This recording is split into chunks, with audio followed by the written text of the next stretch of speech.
All right. Hello there, everyone. Boy, I hope you guys have, or girls, gals, either or, have really followed our advice about GameStop here. Because, I'm not taking a victory lap or patting myself on the back, but I've been doing this a long time, 25, 30 years. And this has got to be some of the easiest trades I've ever seen. In terms of it's just so obvious what's going to happen. If you look back over the chart of GameStop, look what happens. It overreacts and it reverses. It overreacts and it reverses. It overreacts and it reverses. It overreacts and reverses. And that's what happened. And I don't know who Warren Kitty is or whatever, blah, blah, blah. I just think it's a little, and I'm not saying he's a bad guy, and I'm not saying he's a crook or anything like that. I don't know the guy.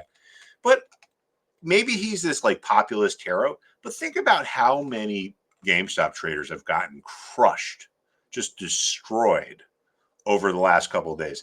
This stock went from 70 in the pre-market to Monday to 22. Now, a lot of you retail traders are going to be like, oh, it's the market makers this, it's the hedge funds traders that. That's not how it works in the real world, man. I was a market maker for 2 years. I was the head of trading at 3 different institutional money managers where I probably had 10 or 12 hedge funds I ever saw the trading. So many, I don't even remember. Okay. All different styles. Let me tell you something. Hedge fund traders or blah, blah, blah, market makers, they don't really care about what the hell's going on in Reddit. It's just people that lose money say, oh, it's because of the hedge fund traders. It's the market makers. Well, you know what? They're the bad traders. The good traders say, what did I do wrong? Now, all that being said, there's a little segment of the hedge fund community, which is what we call proprietary traders. And these are traders that just trade capital. They're kind of like day traders. They throw capital around. And they're not just in one position. They're in like probably 10 or 20 positions at a time. This is a little different than like the long-term buy and hold investors. And for people in that field, and I know I still have some friends. I'm a little bit removed, but I'm not that old. I still have some friends. And these guys are like, this is the easiest thing to print, having a printing press of money in my basement. It's just such an easy trade, and I really feel sorry for a lot of these. If you're trading GameStop just for entertainment, great. Sure, it's been fun, but if you've lost a lot of money, you really should join our class. These guys did a deal where they offered stock. They didn't even set a price. All right. It's moved so much. Who the hell even knows if they're going to do it? They probably said, hey, guys, our stock is at 60 on Tuesday. At 60, let's do a deal. Let's sell some stock. By the time they talk to the banker, the accountant, it's friggin' 22. Are they still going to sell it? But anytime a company offers shares, they're doing it because they think it's a good time to sell. They're giving shares to the public. They're offering shares to the public. It's a sell. Would they sell if they think it's going to go higher? Of course not.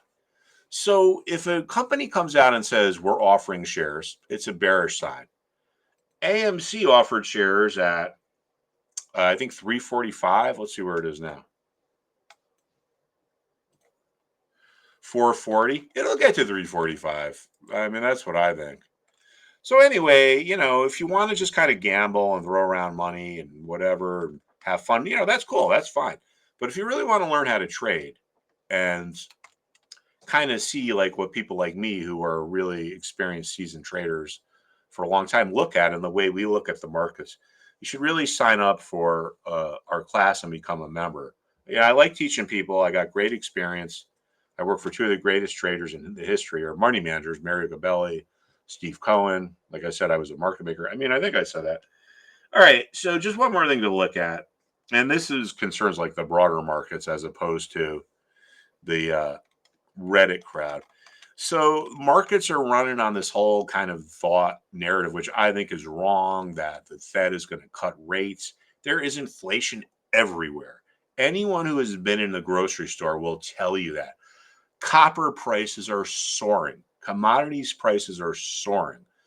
I think when we get into the end of the summer here, we are going to get huge inflation. And the only thing good about it, frankly, is it's going to let this idiot president and his cabinet get voted out of office. And maybe, maybe you don't like Donald Trump, but at least he's competent. All right. At least he knows what he's doing. If that doesn't happen, man, I'm out of here, bro. I was like, where am I going? Some island in the Caribbean that hasn't been discovered yet. But I'm not kidding. I mean, I'm an American. This is really embarrassing. I'm not a Democrat. I'm not a Republican, and I'm independent. And I'm not that smart, but I'm well read enough to know that this is a great country, and it's just really a shame what's going on. But anyway, sorry for my rant. It is a Friday. I was at happy hour, but all seriousness, look at this move here. So if bonds go down, interest rates go up, and that's bad for stocks. A lot of times when you get to a level that was support before, it becomes resistance. And a lot of times when you get to resistance, markets tend to go lower. If this goes lower, could be the catalyst that kind of puts a top on the equity market and maybe gets into reversal. Okay, everyone. Thank you so much. See you soon.